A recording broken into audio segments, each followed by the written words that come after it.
पहले subscribe button दबावल जा, ओकरे बाद बगल वाली घंटी पे दबावल जा हमारे नए वीडियो देखे खातिर। भोजपुरी रसोई में आप लोगों का स्वागत बा। आज हमन के फटल दूध से बहुत ही स्वादिष्ट मिठाई बनावल जाए। आप फटल दूध कह सकल जाला या दूध के फाड़ के आप एकर मतलब बना सकल जाए। हम 1 लीटर दूध लले डाली हैं, ओके बहुत अच्छे से मतलब फाड़ के खूब बढ़िया जला के एकर हमके मिठाई बनावल जाए। आप चाहे तो कभी दूध फट जाए तो ओकर भी बना सकल जाला या नॉर्मल दूध लेके आप ओकर भी बना सकल जाला। तो चलिए हमन के सबसे पहले चीनी मिला जाए। चीनी हम डले डाली है तो चीनी अपने स्वाद अनुसार में डाल दे जाए, कम ज़्यादा जितना भी होकर। कहते हम पिसल चीनी डाले बाटी ओके डाल दे।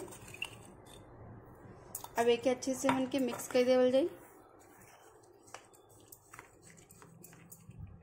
अब हमन के भगोना डाल जाए, एक साइड में रख देवल जाए। अब देखल जाते हम नारियल पाउडर लेके 1 कटोरा भर के एक में डाल देवल जाए। इधर देखल जाए हम टोटल 1.5 कटोरा नारियल पाउडर डालताटी। अब इनमें हमन के मिल्क पाउडर डालल जाए। इधर देखल जाए 1 कटोरा मिल्क पाउडर।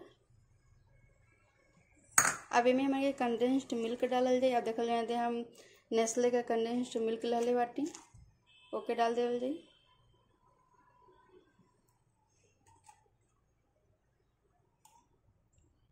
अब देखल जाए हाथ अच्छी तरह से धो के इनमें हमन के पूरा अच्छे से मिलावे एक बार। इधर देखल जाए कि हमन के अच्छे से मिला ले कुछ आटा के तरह के हमन के करे एक बार। तो कि अच्छे से के हमें साने जैसे साना गला वैसा दबा के हमन के मिक्स कर जाए। अगर आपके कम पड़े तो थोड़ा और इनमें कंडेंस्ड मिल्क ऐड कर ले जाए। अगर न होके तो आप नॉर्मल थोड़ा सा दूध डाल देवल जाए, थोड़ा सा ही डालल जाए, ज़्यादा न डालल जाए नहीं तो गीला हो जाए।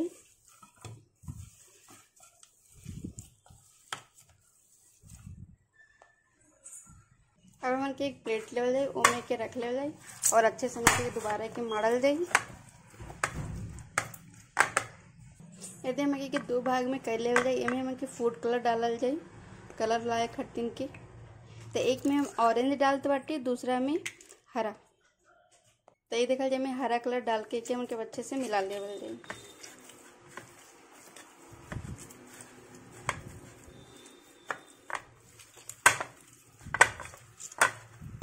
ये देखल जाए कितना बढ़िया कलर है और आप लोगन देख सकल जाला कि कितना ज़्यादा इधर तेल निकला था नारियल के पाउडर से। तब के हमन के एक साइड में रखल जाए और दूसरा कलर मिक्स कर लेवल जाए। अब इनमें हमन के ऑरेंज कलर मिक्स कर जाए। ये देखल जाए दोनों कलर हो गए। अब हमन के साइड में रखब। अब हमन के एक चौकी बेलना लेवल जाए।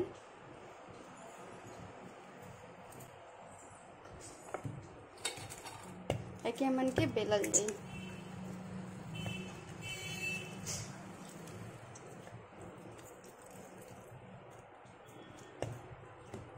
ये देखो लोई लेके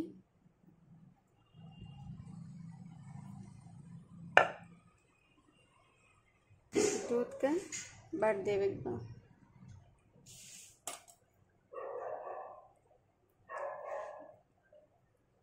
ये देखो ना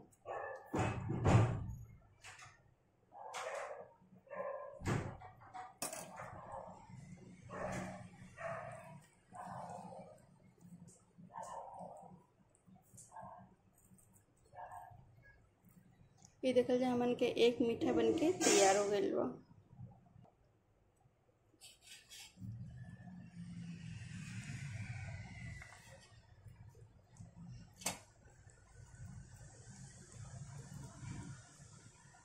तो भरा जाए। अब एक हमन के रख देवल जाए। ये देखल जाए हमन के एकदम स्वादिष्ट मिठाई घर पे बनके तैयार हो गई बा। जब भी मेहमान आवे आप बना के रखल जाए। अब फ्रिज में आराम से 3-4 दिन चल जाए। अगर डब्बा में कुछ कंटेनर डब्बा में बंद करके रखल जाए तो आराम से आपका 4-5 दिन चल जाए। अगर अच्छे सजाए खातिर के आप ऊपर से एक गुलाब का फूल वही कलर के लगा दिया जाए तो एक सुंदरता और बढ़ जाए। खाने में भी बहुत स्वादिष्ट होला। एक बार आप के जरूर बना के खायल जाए और बताओ जाए कैसन लगल। हम जल्दी मिलो अपने नए रेसिपी के साथ, नए वीडियो के साथ। तब तक के लिए नमस्कार।